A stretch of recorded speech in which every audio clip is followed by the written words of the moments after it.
मेरे सभी सम्मानित मदरसा आधुनिक शिक्षक साथियों को मेरा नमस्कार। मैं पंकज मिश्रा, मदरसा आधुनिक शिक्षक। दोस्तों, अब जैसा कि जानते हैं कि कल एडेड मदरसों की तरफ से कैबिनेट मंत्री श्री ओपी राजभर जी का प्रोग्राम किया गया था, सम्मेलन किया गया था। उसमें उन्होंने 30 बिंदु का एक मांग पत्र ओपी राजभर जी को सौंपा और ये कार्यक्रम वहीदुल्ला सैदी साहब के नेतृत्व में कराया जा रहा था। लेकिन दोस्तों, बड़ी बड़ी बात करने वाले लोग आधुनिकीकरण शिक्षकों के साथ हमेशा से छलावा करते आए हैं। इसी क्रम में मास प्रमुख हाजी समीउल्लाह साहब को भी इनवाइट किया गया था और आधुनिकीकरण शिक्षकों का नेतृत्व करने के लिए उस सम्मेलन में उपस्थित हुए थे। दोस्तों, मुझे तो नहीं लगता है कि हाजी समीउल्लाह जैसे नेता उसमें कोई रहा हो, क्योंकि हाजी साहब एक ऐसे व्यक्ति हैं जो हर परिस्थिति में अपने आप को ढालना जानते हैं, हर परिस्थिति से निपटना जानते हैं। दोस्तों, मुझे ये जानकर काफी दुख हुआ है। मैं सुबह ही इस पर वीडियो बनाता, लेकिन मैं नहीं बना पाया क्योंकि मैं असमंजस की स्थिति में था। लेकिन मुझसे रहा नहीं गया और मैं ये वीडियो कल जो वहां घटना घटी आधुनिकीकरण शिक्षक के प्रतिनिधि हाजी समीउल्लाह के साथ, उसके बारे में हम आपसे कुछ चर्चा करना चाहते हैं। दोस्तों, हाजी समीउल्लाह साहब को जब इनवाइट किया गया तब वो वहां पर गए और मंत्री जी से पहले उनका स्टेटमेंट चालू कर दिया गया। अगर एडेड मदरसा वाले वहीदुल्ला सैदी साहब अगर आधुनिकीकरण शिक्षकों के शुभचिंतक थे, तो जो हम लोगों का प्रतिनिधित्व करने के लिए हाजी समीउल्लाह साहब उस आपके सभा में आपके इनवाइट करने पर वहां उपस्थित हुए, तो उनको सही टाइम पर उनका भाषण चालू करना चाहिए आपको। लेकिन मंत्री जी की अनुपस्थिति में ही हाजी समीउल्लाह साहब से उन्होंने अपना वक्तव्य देने के लिए कहा और उन्होंने सबका सम्मान करते हुए बहुत ही शानदार अंदाज में मदरसा आधुनिकीकरण शिक्षकों की बात उठाई। लेकिन दोस्तों, उनकी बातें कुछ लोगों को अच्छा नहीं लगा। मैंने उस वीडियो को देखा है जब हाजी साहब बोल रहे थे, तो जो मंच के संचालक जी थे, मैं नाम उनका नहीं जानता हूं, लेकिन जो मंच के संचालक साहब थे, उनके बगल खड़े होकर के और बार बार इशारा कर रहे थे कि अपनी बात को खत्म किया जाए। दोस्तों, अगर आपको पूरी बात उनसे नहीं कहलवानी थी तो आपने उनको निमंत्रण क्यों दिया? हालांकि उन्होंने सबका सम्मान किया, सबका शुक्रिया अदा किया, लेकिन क्या आप जानते हैं हाजी समीउल्लाह साहब की औकात को? एक आवाहन पर आधुनिकीकरण शिक्षक उनके लिए मर मिटने के लिए तैयार रहता है और उसके नेता के साथ इस तरह से बर्ताव कहीं ना कहीं आपके मंसूबे को दर्शाता है कि आधुनिकीकरण शिक्षकों के लिए आपके अंदर कितनी पीड़ा है। और तो और जब मंत्री जी बोलने लगे, उसमें जब आधुनिकीकरण शिक्षकों की बात आई,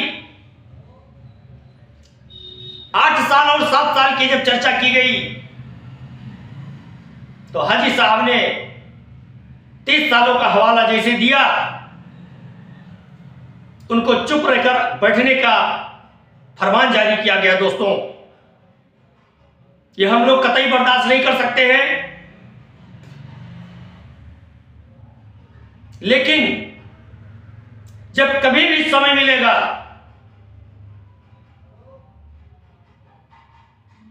तो इसका प्रतिशोध एडेड मदरसा वालों के साथ किया जाएगा, क्योंकि मुझे अच्छा नहीं लगा। वो समस्त 22,000 शिक्षकों के तरफ से हाजी समीउल्लाह साहब गए थे वहां, और आपको उनका सम्मान करना चाहिए था, क्योंकि उस भीड़ में लगभग 2,000 की संख्या में आधुनिकीकरण शिक्षक थे। और मैं उन आधुनिकीकरण शिक्षकों से भी पूछना चाहता हूं कि जब इको गार्डन पार्क में आपको बुलाया जाता है तो आपके पास आने के लिए किराया नहीं होता है, ये आपका बहाना होता है। लेकिन दूसरे की जनसभा में जाने के लिए आपके पास पैसे कहां से आ जाते हैं? 2,000 की संख्या वहां दिखा करके वाहवाही लूटने गए थे आप? क्या हासिल हुआ आपको? क्या लेकर के आए? क्या बात आपकी वहां तक पहुंची जहां तक पहुंचाना चाहिए था? नहीं पहुंची। अगर इतनी भीड़ आप इको गार्डन में सिकंदर बाबा की अगुवाई में अगर लगा दिए होते तो मंत्री महोदय जी को आपके स्थान पर आना पड़ता आपसे बात करने के लिए। लेकिन आप खुद नहीं चाहते हो कि हम लोगों का मसला हल हो। आपके मन में कहीं ना कहीं डर बैठा हुआ था कि एडेड मदरसा वाले हम लोगों को अपने मदरसे से निकाल देंगे। तो मैं आपसे कहता हूं, उनकी इतनी औकात नहीं है कि आपको निकाल सके। इसका भी इंतजाम किया जा रहा है। दोस्तों, ये योगी सरकार है, ये दूसरे को हक नहीं देगी आपकी भर्ती करने की और निकालने की। ये अधिकार भी इनसे छीना जा रहा है। इनके अंदर बौखलाहट है। दोस्तों, वो दिन दूर नहीं है कि जब आधुनिकीकरण शिक्षकों का खोया हुआ सम्मान वापस आएगा और आपकी स्कीम भी चलेगी, आपका बकाया भी मिलेगा। लेकिन मैं अपने उन आधुनिकीकरण शिक्षक साथियों से कहना चाहता हूं कि 11 तारीख के बाद एडेड वाले आपको परमानेंट करने जा रहे हैं क्या? एडेड वाले आपको सैलरी देंगे क्या? कुछ नहीं देंगे और आपसे बराबर ड्यूटी लेंगे। अगर ड्यूटी नहीं देंगे आप तो लात मारकर भगा देंगे। उनकी सभा में आप गए थे। 18 तारीख को देखा जाएगा इसका हिसाब किताब, कितनी संख्या रहती है। अपने लिए जियो तो क्या जियो, दूसरे के लिए जीना सीखो। दोस्तों, एडेड वाले अपने लिए जी रहे हैं और आप उनकी ताजपोशी करने जा रहे थे। उन आधुनिकीकरण शिक्षकों के लिए जियो जिनके जेब में शाम को सब्जी लाने का पैसा नहीं रहता है। उनके लिए जीना सीखो, मजलूमों के लिए जीना सीखो, असहाय के लिए जीना सीखो। और जिसका पेट भरा हो उसके लिए सहायता की क्या जरूरत है। इसलिए मेरे भाई, मेरे दोस्त, अभी भी वक्त है, अभी भी अपनी गलती को सुधार सकते हो और मत पड़ो इन एडिट के चक्करों में। अगर उसी समय ये एडेड मदरसा वाले अगर हस्तक्षेप नहीं किए होते तो ये रिनोल का जो धंधा चल रहा था ये खत्म हो गया होता। लेकिन इन्हीं एडेड मदरसा वालों ने अल्पसंख्यक विभाग के अधिकारी और उसके मंत्री जी को इन लोगों ने हाईजैक कर रखा था और जो चाहते थे वो कराते थे। दूरदृष्टि रख करके इन लोगों ने आधुनिकीकरण शिक्षकों के साथ धोखा किया था दोस्तों। उसका आज परिणाम है कि आज आधुनिकीकरण शिक्षक दाने दाने को मोहताज हुआ है। कड़वी है मेरी बातें, लेकिन सत्य है। मुझे इसकी परवाह नहीं है कि लोग मुझे गाली देंगे, मुझे इसकी परवाह है कि आधुनिकीकरण शिक्षकों के साथ आप कब तक छलावा करते रहोगे। और हमारे आधुनिकीकरण शिक्षक वाहवाही लूटने में मस्त है, उनकी अपनी दुर्दशा नहीं दिखाई दे रही है दोस्तों। इसलिए मैं आप लोगों से कहना चाहता हूं कि 18 तारीख वाली लड़ाई आपकी दिशा और दशा को बदलेगी। इसके बाद आपके लिए लड़ने वाला कोई नहीं रहेगा। अगर आप अभी भी नहीं संभलते हो, अभी भी अपने लिए लड़ना नहीं सीख पाए हो, तो जाओ, ठंडी का मौसम है, रूम हीटर लगा के कंबल तान के सो जाओ। कुछ दिनों के बाद इतिहास के पन्ने में ढूंढते रहना अपना नाम, और ढूंढते ढूंढते जब आखिरी पेज पहुंचेगा उस पर आपका नाम लिखा होगा कि एक दिन किसी जमाने में मदरसा आधुनिकीकरण स्कीम चलती थी, उसके तहत ये शिक्षक पढ़ाया करते थे। अगर आपको अपने बच्चों के भविष्य की चिंता है तो आप 18 तारीख को आ जाइए लखनऊ के इको गार्डन पार्क में और मचा दीजिए अलगार, दिखा दीजिए अपनी पावर, दिखा दीजिए अपनी शक्ति, और सरकार और मंत्री और अधिकारी को सोचने के लिए मजबूर कर दीजिए आप। तब आपका काम होगा दोस्तों।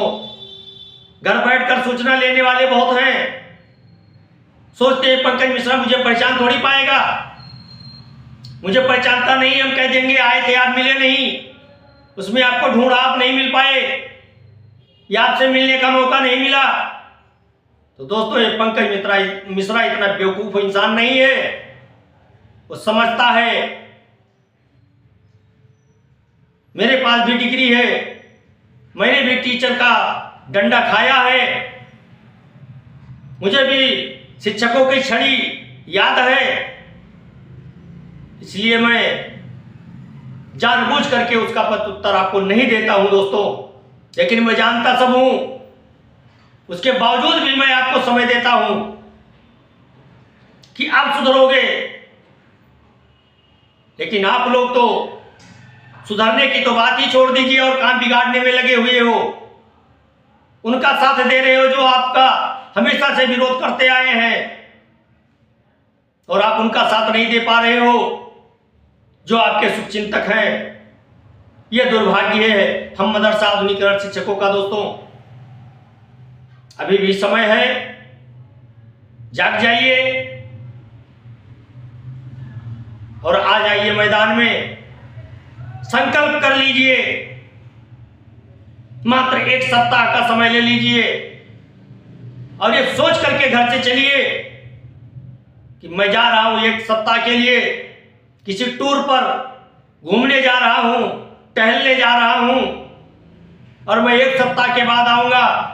ये सोच करके और बैठ जाइए 1 सप्ताह लखनऊ में। मैं वादा करता हूं आपसे कि 1 सप्ताह के बाद स्कीम को वापस लेकर के हम लोग आएंगे वहां से, लेकिन अपने लिए नहीं लड़ोगे। अगर लड़ोगे तो किसी तीसरे के लिए। आपसे हंस करके बोल देगा, समझोगे कि ये हमारा हम चिंतक है। आपके पास शुभचिंतक वो नहीं है, आपकी भावनाओं से वो खेल रहा है, आप उसको समझ नहीं पा रहे हो। ये सबसे बड़ी भूल कर रहे हो दोस्तों। लेकिन मैं फिर एक बार आपसे निवेदन करूंगा कि 18/12/2024 को लखनऊ के इको गार्डन पार्क में भारी से भारी संख्या में पहुंचकर अपने हक की आवाज को बुलंद करें, संवैधानिक दायरे में रह करके अपनी मांग रखें। भगवान ने चाहा तो हम लोग जरूर सफल होंगे और अपने खोए हुए सम्मान को वापस पाएंगे। लेकिन आपका सहयोग और साथ दोनों जरूरी है दोस्तों। इसलिए मैं आप लोगों से बार बार यही निवेदन करता हूं कि आप लोग आधुनिकीकरण शिक्षकों की दुर्दशा को समझें और साथ दें, कामयाबी मिलेगी। आज के लिए बस इतना ही। अपने छोटे भाई को आदेशित करें। वीडियो काफी लंबा हो गया है। फिर सुबह आपसे मुलाकात होगी नए अपडेट के साथ। तब तक के लिए नमस्कार। जय हिंद, जय भारत, भारत माता की जय।